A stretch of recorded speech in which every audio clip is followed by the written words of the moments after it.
Red Dead Redemption, the spiritual successor to Red Dead Revolver and the predecessor to one of my favorite games of all time. The game released in 2010 to great success, obviously not as much success as Red Dead 2, but this game was an incredible entry to Rockstar's arsenal. Let me tell you, I've been wanting to play this game for years. However, my main platform is PC, which the original Red Dead is not on, and I also had a PlayStation in which I tried to play the game through PS Now.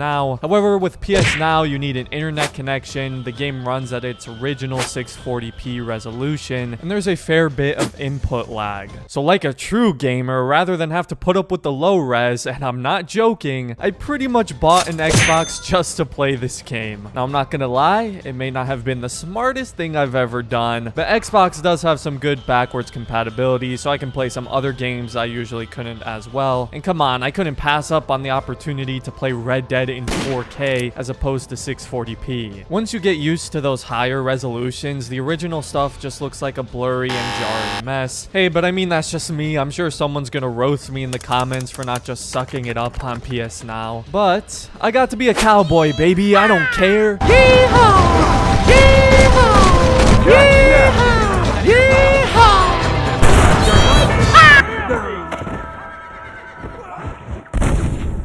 This is one of those games where you can just live out your childhood dreams of gunning down anyone who looks at you funny. It's also one of those games that have you acting like this while you're playing it. However, what really kinda sucks is that Red Dead Redemption hasn't gotten a remaster, or at the very least, a PC port, so a lot of people haven't gotten the chance to play it, and that's a big missed opportunity I feel from Rockstar, especially with the success of Red Dead 2 bringing a large influx of players who never played the first game. Now, reportedly, the Red Dead Redemption remaster was in development, but was just cancelled recently, so Rockstar can have all hands on deck for GTA 6, and like, I get it, after the trilogy, definitive, whatever, you want to be careful, but isn't this why you have multiple teams to begin with? Like, sure, GTA 6 is what the people have been waiting for, but Red Dead Redemption is long overdue for a remaster for new consoles and PC, and it's a phenomenal game that shouldn't have to be shelved just because of your screw-ups with previous projects. If anything, this is your chance at redemption.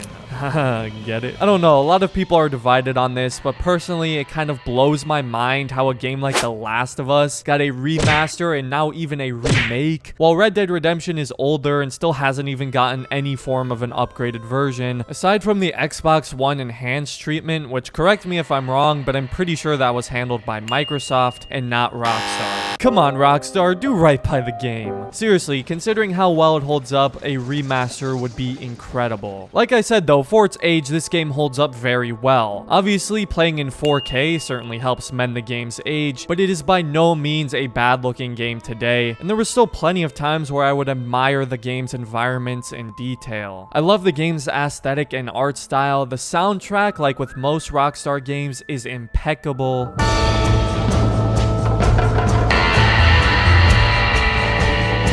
The open world feels so alive, all the different towns, NPCs, and random events breathe life into the world, whether it's being robbed by a random gang of NPCs. Oh no, please don't hurt me, I surrender.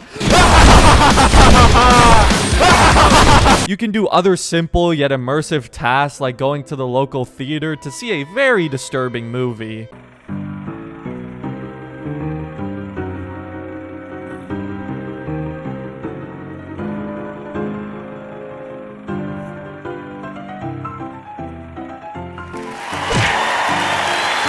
There's all sorts of shops where you can purchase a large variety of weapons, ammo, clothing, horses, medicine, you name it. The classic Wild West saloons where you can play all forms of different card games. If The Witcher 3 taught me one thing, it's that every open world needs a good card side game. What's even better is you can cheat. You damn cheat! You ruined a good game. Oh, sorry, what was that? I couldn't hear you over the sound of you being dead and all. There's lots of variety and detail in all the locations, from the open country by the McFarland Ranch, the more rural and war-torn parts in Mexico, and the modern, bustling city of Blackwater. Not to mention the incredible quality side content. From the stranger missions where you experience some of the most dark, twisted, and odd stories the Wild West has to offer, you meet so many unique and colorful characters and personalities, it's almost impossible to predict how some of these are going to play out. The bounties may be a little repetitive, but provide you with the opportunity to become a bounty hunter, hunting down the West's most dangerous criminals for a good sum of money. You can also undertake the town's night watch, preventing crimes and keeping peace in the different towns you visit, as well as liberating large areas of enemies and helping a fellow man in need. Red Dead 1 may not be on the same massive scale and offer as much as its pre-sequel, but there's still plenty of freedom and exploration to be had, where you can discover cool details and lore, go hunting, and experience all the unique stories and random events happening within the world. The honor system gives you the choice to be a law-abiding bounty hunter and all-around good man, which fits more with John's character, or the complete opposite, where you can be a total menace and be the outlaw you've always dreamed of. You see, normally I like to be, you know, an absolute menace and go low honor, which has me rolling in like this. I'm sorry, I didn't catch your... But I already did that in Red Dead 2 and kinda lived to regret it, so I was more like this. This town is new to me. I'd appreciate it if you'd deposit your weapon in the receptacle by the swinging doors, which concealing of it on your person in the first place was a violation of the rules of this establishment. Nah, I'm just kidding. Don't you ever try to steal my horse!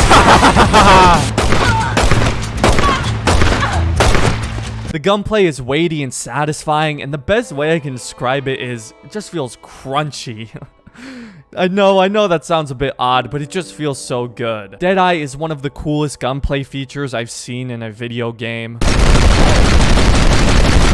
The range of weapons and variety with pistols, shotguns, snipers, rifles, and all the different variations is great. The weapon progression is so satisfying, starting the game with a simple revolver and ending it with a fully automatic pistol. There is some heavy aim snapping, which may look a little bit odd, but considering my controller aim, I'm totally okay with that. Red Dead Redemption, of course, also has these amazingly hilarious Rockstar physics.